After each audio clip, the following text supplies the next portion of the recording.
I'm not here to tell you or give you any lessons apart from learn from my mistakes that I've done.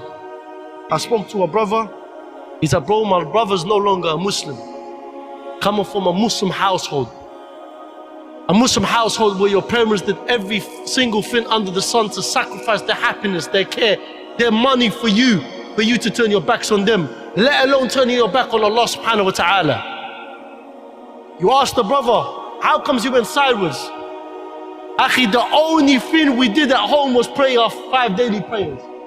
There was nothing else in Islamic, nothing. Our father didn't sit us down. Our mother's, majority of the time, she's taking care of us, the house, and so on and so forth, making sure we're fed. But our fathers, Allahumma barik, he put everything other than his family first. His businesses, making money here, taking the money back home, making sure he buys some land, and he forgot about us.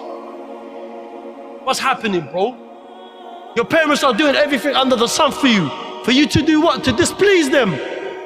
Brothers come from a good home. Mother's calling me saying, you know, she called me via Instagram. Salamu alaikum, Ayman. Wa alaikum assalam. Who's this? I'm just one of your aunties, but my son's gonna be at your talk today. I said, go on, auntie, how can I help you? You want me to speak to your son? She goes to me, Ayman, I have found drugs under his mattress. I have found bullets under his mattress. I have found a knife. I haven't found the gun, but I found the bullets and the knife underneath his mattress. How am I meant to react to this now? I said, auntie, what did you do with the drugs and the bullets and so on and so forth? Because I'm too scared to do anything towards my son or even open my mouth. What does the hadith say? One of the signs of Yawm al-Qiyamah, of the day of judgment, is what? When women will give birth to their masters. What's happening amongst us, man? Our own parents has become our slaves. What's going on, bros? Why are we neglecting the happiness of our parents when they sacrificed everything for us? Really and truly, go and ask your parents, yeah? Was there anything that you would do to give up, yeah, in order for me to gain the happiness that you've gained with me? Can you go back in time, mum or dad? Can you go back in time and regret the things that you've done in order for me to be happy? Your son, your daughter? They wouldn't regret anything. And Wallah al-Azim, it's come down to a time now where auntie's calling me, telling me, begging me to talk to her son. And I said to auntie, with all due respect, if I come across this scumbag, only Allah knows what I'm going to do to him. The fact of the matter is, the guy raises his voice on his mum. The guy threatens his mum. The auntie even said to me, the guy took out a knife on his mum. How do you want me to react to this, bro? What, am I going to act like, everything's cool? And the auntie, out of fear of Allah subhanahu wa ta'ala, out of fear of Allah, she doesn't want to expose her kid. And look at the length that the mother is going, bro, in order for her to protect you. I'll give you a reality check, bro. The imams are doing their part, but nothing will improve unless you improve on yourself. And now I'm going to go into some things, yeah? Because ever since this auntie called me and telling me about her son that's doing drug dealing, and she found bullets underneath the mattress, and she found a knife that's not from her kitchen. Akhi, I spent nearly I'm 30 years old now. I spent nearly 18, 19 years displeasing Allah subhanahu wa ta'ala. 19 years displeasing my parents. Bro, Akhi, I thought I was the man until I went to jail. And man, I'm thinking, you know what, bro? That was your reality check. You went to prison. Akhi, I went to prison because of stupidness. Displeasing Allah, displeasing my parents. Akhi, I remember I was in jail. My mother, throughout the whole sentence, came to see me once. Once in my whole sentence.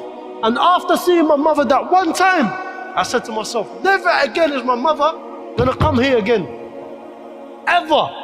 I've done a lot of crimes that I'm not happy about.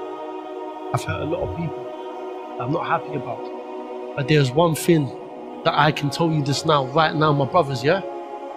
Wallahi, there isn't a day that goes by that I don't cry out of what? This is my mother. My mother went to Umrah, man. and she passed away in Mecca, 56 years old, and she's never been Umrah before. First time. This is a woman that was obedient to Allah. This was a woman that sacrificed her life, her happiness, her care, her love in order to please Allah subhanahu wa ta'ala and do everything under the sun for her. My mother gave birth to 14 kids, and out of 14 kids, she buried 7 of them. Right now, you think your mother and your father haven't suffered, maybe having a miscarriage or haven't buried kids, but they haven't told you about it. Only at my big age now, I found out that my mother's buried 7 kids a few years ago because I spoke to my older siblings. So I say this to you now.